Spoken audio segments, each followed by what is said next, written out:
Guys, hello students. आज हम करेंगे एडवर्ब, जिनको हम हिंदी में बोलते हैं क्रिया विशेषण और इंग्लिश में बोलते हैं एडवर्ब। ठीक है, जो शब्द क्रिया की विशेषता बतलाते हैं उन्हें हम क्रिया विशेषण कहते हैं। क्रिया हमने कर ली थी। क्रिया किसे कहते हैं? जिससे किसी काम का करना या होना पाया जाए। और विशेषता, जो विशेषण संज्ञा और सर्वनाम की विशेषता बताते हैं उसे हम विशेषण कहते हैं, है ना। तो आज हम करेंगे क्रिया विशेषण। वह धीरे धीरे चलता है। इसमें धीरे धीरे क्या है? क्रिया विशेषण। चलना क्या है? क्रिया है। चलना है इसमें क्रिया। और धीरे धीरे क्या है? वो है आपका क्रिया विशेषण। वह जोर से रोता है। इसमें जोर क्या है? वो भी है आपका क्रिया विशेषण ना। रोना क्या है? क्रिया है। ठीक है, रोना क्रिया है, लेकिन जोर से तो क्या है? जोर से, जोर से आपका क्रिया विशेषण। और ये क्या है? धीरे धीरे। धीरे धीरे क्या है? ये भी क्रिया की विशेषता बता रहा है। ठीक है, कि चलता कैसे है? वो धीरे धीरे चलता है। तो ये क्या हो गया आपका क्रिया विशेषण। वह जोर से रोता है, कि कैसे रोता है? तो जोर जोर से रोता है। तो क्या हो गया आपका क्रिया विशेषण। ठीक है, तो क्रिया विशेषण के भेद है आपके 4।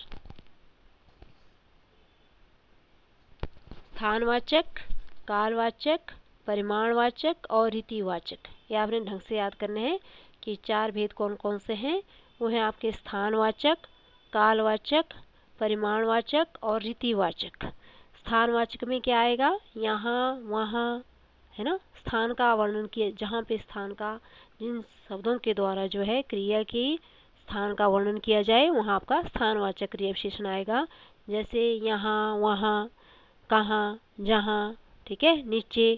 ये आएगा आपका स्थानवाचक के मतलब मुख्य बिंदु होंगे ये, कि जहाँ पे आपको ऐसा दिखाई दिया जाए कि यहाँ लिखा है, कि वहाँ लिखा है, वहाँ पे आपका स्थानवाचक क्रिया विशेषण होगा। और कालवाचक में परसों, पहले, पीछे, कभी, अभी, अभी, जहाँ पे ऐसे शब्द दिखाई देंगे वहाँ पे आपका कालवाचक होगा। ये मुख्य बिंदु है कि आपको जैसे मान लो बीच में कहीं ये पूरे वाक्य में बीच में दिखाई दे तो आप समझ जाना कि ये कालवाचक है।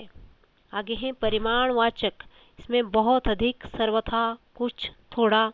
और रीतिवाचक में जैसे धीरे धीरे हैं, तेजी से हैं, खूबसूरती से हैं, ये किस में आएंगे? ये रीतिवाचक में आएंगे। ठीक है, किस में आएंगे? रीतिवाचक में आएंगे। तो पहले करेंगे हम स्थानवाचक। ठीक है, जिन शब्दों के द्वारा जो है क्रिया के स्थान का पता चले कि किस स्थान पे क्या है, तो उसे हम स्थानवाचक कहते हैं। स्थानवाचक क्रिया विशेषण कहते हैं। ठीक है, जैसे यहाँ पे उदाहरण दिया है, मैंने चाबियाँ यहीं मेज पर छोड़ दी है। तो क्या होगा यहाँ पे? मैंने चाबियाँ यहीं, यहीं है, इसमें क्या है? यहीं। यहीं जो है वो है आपका स्थानवाचक क्रिया विशेषण। बिल्ली बक्से के अंदर छिपी हुई है। तो अंदर, अंदर क्या है? अंदर है आपका स्थानवाचक। वह बाहर खेल रहा है। तो बाहर, बाहर क्या है? स्थानवाचक। ठीक है, क्योंकि ये सब जो है वो क्रिया के स्थान के बारे में बता रहे हैं कि वो कहाँ खेल रहा है? बाहर खेल रहा है। बिल्ली कहाँ छुपी है? अंदर छुपी हुई है ना। तो इसमें जहाँ पे भी आपको क्या आए, यहीं, वहाँ, है ना, अंदर, नीचे, कि मेरे बिस्तर के नीचे कुछ पड़ा है। तो नीचे, नीचे क्या है? इसमें स्थानवाचक क्रिया विशेषण। ठीक है, या वह जो है राम जो है, राम का घर वहाँ पर है। ठीक है, वहाँ पर भी है, तो वहाँ पर क्या आ जाएगा? आपका स्थानवाचक। ठीक है, आगे करेंगे हम कालवाचक। कालवाचक, कालवाचक में क्या होगा आपके? काल होता है समय। जहाँ पे समय का वर्णन किया गया हो वहाँ पे आपका कालवाचक आएगा। ठीक है, जिन शब्दों के द्वारा क्रिया के मतलब किस समय में क्रिया हो रही है उसका वर्णन किया जाए वहाँ पे आपका कालवाचक क्रिया विशेषण आता है। जैसे खुशी ने सुबह खाना खाया। कब खाना खाया? तो सुबह, सुबह, सुबह। ठीक है, वह वहाँ प्रतिदिन आता है। कब आता है? प्रतिदिन। तो सुबह, प्रतिदिन, ये क्या है आपके? कालवाचक। समय का वर्णन किया जा रहा है ना कि वो सुबह खाना खाती है, दोपहर, वह दोपहर को घर आता है। ठीक है, तो क्या होगा वहाँ पे भी आपका? क्या होगा? समय बताया जा रहा है, तो ये क्या होगा? कालवाचक। हम इस प्रश्न का उत्तर बाद में देंगे, बाद में। ठीक है, तो वहाँ पे भी क्या हो जाएगा आपका? स्थान। बाद में बताया है कि बाद में देंगे, तो वहाँ पे आपका क्या है? कालवाचक, काल। ठीक है, काल का वर्णन है। ठीक है, आगे है परिमाणवाचक। परिमाण में आता है आपका कम, ज्यादा, है ना, या पूरी तरह, वो आएगा आपका परिमाणवाचक में। ठीक है, जैसे कार्य समय पर पूर्णतः समाप्त हो गया, पूर्णतः। ठीक है, तो पूर्णतः क्या है? परिमाणवाचक। कमरा पूरी तरह से नीले रंग से सजाया गया था। कैसे सजाया गया था? पूरी तरह से, पूरी तरह से। तो वहाँ क्या होगा आपका? परिमाणवाचक क्रिया विशेषण। ठीक है, आगे करेंगे हम रीतिवाचक। रीति का अर्थ होता है रीति या ढंग, किस रीति से कौन सा काम किस रीति से किया जाता है। ठीक है, वहाँ पे आपका आएगा रीतिवाचक। वह तेजी से दौड़ता है। ठीक है, कैसे दौड़ता है? तेजी से। तो क्या हो जाएगा? रीतिवाचक। उसने पहेली को आसानी से हल कर दिया। आसानी, आसानी से, तो कौन सा हो गया? रीतिवाचक। उन्होंने अपने प्रोजेक्ट पर लगन से काम किया। लगन से। ठीक है, कैसे काम किया? लगन से काम किया, तो क्या हो जाएगा आपका? रीतिवाचक। ठीक है, वह बच्चा जोर जोर से चिल्लाया, जोर जोर से।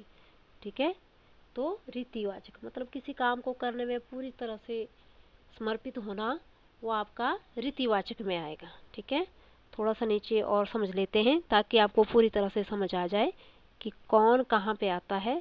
जैसे यहाँ देखो क्रिया विशेषण की परिभाषा दी हुई है कि क्रिया विशेषण क्या होता है। क्रिया विशेषण जो शब्द क्रिया की विशेषता बतलाते हैं उन्हें क्रिया विशेषण कहा जाता है। अर्थ के आधार पर क्रिया विशेषण 4 प्रकार की होती है जो मैंने आपको करवाई। उसमें है स्थानवाचक, जिसमें आपकी स्थिति होगी या दिशा होगी। ठीक है, मैंने बताया था ना आपको स्थान का वर्णन होगा यहाँ, वहाँ, भीतर, बाहर, कि बच्चे बाहर खेल रहे हैं, है ना, वह हर रोज फुटबॉल खेलने बाहर जाता है। ठीक है ना, स्त्रियां घर का काम संभालती है, भीतर भीतर ही स्त्रियां घर का काम करती है।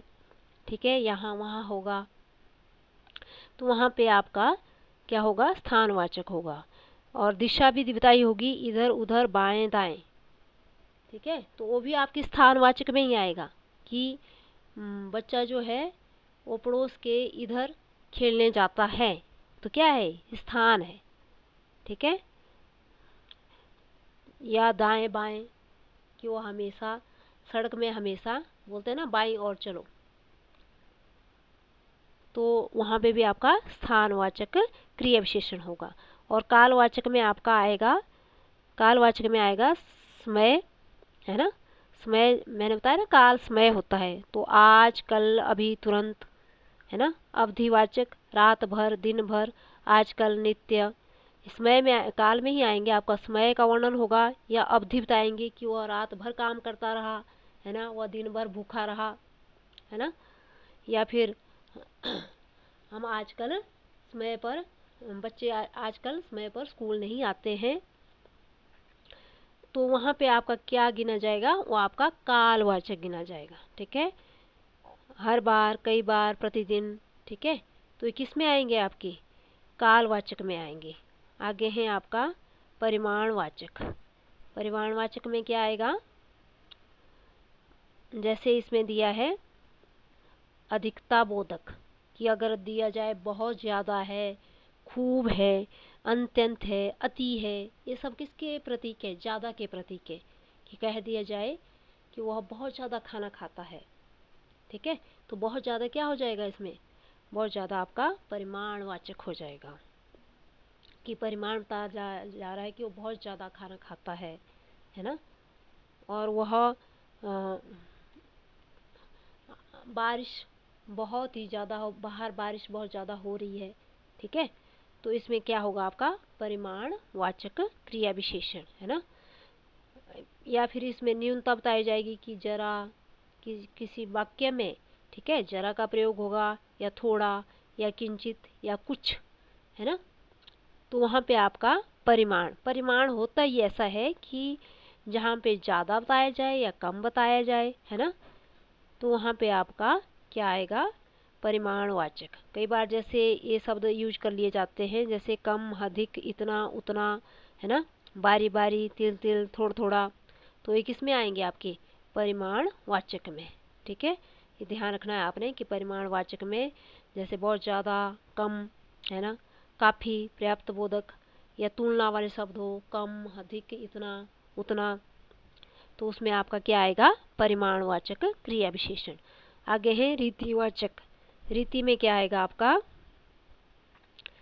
ऐसे, वैसे, जैसे, मानो, धीरे, अचानक, कदाचित, अवश्य, इसलिए, तक, सा, तो, हाँ, जी, यथा संभव, ये सब आएंगे आपके रीतिवाचक में। रीतिवाचक में, ठीक है, रीति मैंने आपको बता दिया, पीछे भी मैंने आपको रीति के बारे में बताया था कि कैसे जो है वह उसने अपना काम समय पर पूर्ण कर लिया, है ना, पूर्णतः, है ना। तो वहाँ पे आपका रीतिवाचक, है ना। या फिर ऐसे, वैसे, जैसे, मानो, धीरे, अचानक, ये शब्द आए, वहाँ पे आपने समझ जाना है कि वहाँ पे आपका रीतिवाचक क्रिया विशेषण है। और आगे है संबंध बोधक, जो बहुत ही जरूरी है। वे अवयव, जो अवयव किसी संज्ञा के बाद आकर उस संज्ञा का संबंध वाक्य के दूसरे शब्द से दिखाते हैं, उन्हें संबंध बोधक कहते हैं। जो अव्यय किसी संज्ञा के बाद आकर, किसके बाद आकर, संज्ञा के बाद आकर उस संज्ञा का संबंध वाक्य के दूसरे शब्दों से दिखाते हैं। तो जो अव्यय जो है किसी संज्ञा के बाद आकर उस संज्ञा का संबंध वाक्य के दूसरे शब्दों से दिखाते हैं, उन्हें संबंध बोधक कहते हैं। जैसे ये लिखा है ना, वह दिन भर काम करता रहा, वह दिन भर, पूरा दिन, है ना, दिन भर काम करता रहा, मैं विद्यालय तक गया था। तो उसका संबंध किससे बताया गया कि वह दिन भर पूरा दिन काम करता रहा वो, ठीक है।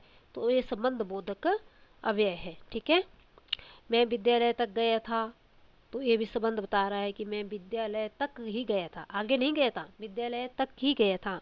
मनुष्य पानी के बिना जीवित नहीं रह सकता, तो मनुष्य जो है वो पानी के बिना, उसके बिना जीवित नहीं रह सकता। तो यहाँ पे क्या है आपका संबंध बोधक अव्यय है, ठीक है।